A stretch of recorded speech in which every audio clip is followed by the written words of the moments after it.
BC, SC, ST, మైనారిటీలకు సంబంధించి అన్ని వర్గాలకు గురుకులాలు ఉన్నా కూడా అవి వేటికవే విడివిడిగా ఉంటాయి. కానీ వాటన్నిటినీ కలిపి ఒకే చోట ఉండేలా ఏర్పాటు చేస్తామని చెప్పారు తెలంగాణ సీఎం రేవంత్ రెడ్డి. కులాల మధ్య అంతరాలు చెరిపేందుకే ఈ ప్రయత్నం అని అన్నారాయన. ముందుగా కొడంగల్లో పైలట్ ప్రాజెక్టుగా దీన్ని చేపడుతున్నామని, శంకుస్థాపన చేస్తామని అన్నారు. డాక్టర్ బాబు జగ్జీవన్ రామ్ భవన్ ప్రారంభోత్సవ సందర్భంగా ఆయన ఈ వ్యాఖ్యలు చేశారు. ఇందిరమ్మ ఇళ్ల కేటాయింపులో కూడా కులాల మధ్య అంతరాలు చెరిపేయాలనుకుంటున్నట్లు తెలిపారు సీఎం రేవంత్ రెడ్డి.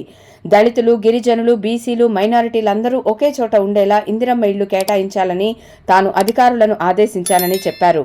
అన్ని కులాల వారు ఐకమత్యంగా ఉంటేనే అందరూ సంతోషంగా ఉంటారని, రాష్ట్రం అభివృద్ధి చెందుతుందని అన్నారు రేవంత్ రెడ్డి.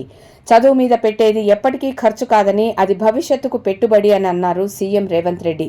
బాగా చదువుకుంటేనే ఉన్నత శిఖరాలను అధిరోహించగలమని అన్నారు. ఆర్ఎస్ ప్రవీణ్ కుమార్, ఆకునూరి మురళి లాంటి వారికి చదువు వల్లే గుర్తింపు, గౌరవం వచ్చాయన్నారు రేవంత్ రెడ్డి. కాలం ఎప్పుడూ ఒకేలా ఉండదని, ఒకసారి దొరల చేతిలో ఉంటే ఒకసారి దళితుల చేతుల్లో ఉంటుందని అన్నారు. దొరలకు ఇష్టం ఉన్నా లేకున్నా అసెంబ్లీలో స్పీకర్ గడ్డం ప్రసాద్ ని అధ్యక్ష అని పిలవాల్సిందేనని చెప్పారు. ప్రశ్నించే హక్కును, అధికారాన్ని ప్రజలకు కల్పించింది కాంగ్రెస్ పార్టీయేనని వివరించారు సీఎం రేవంత్ రెడ్డి.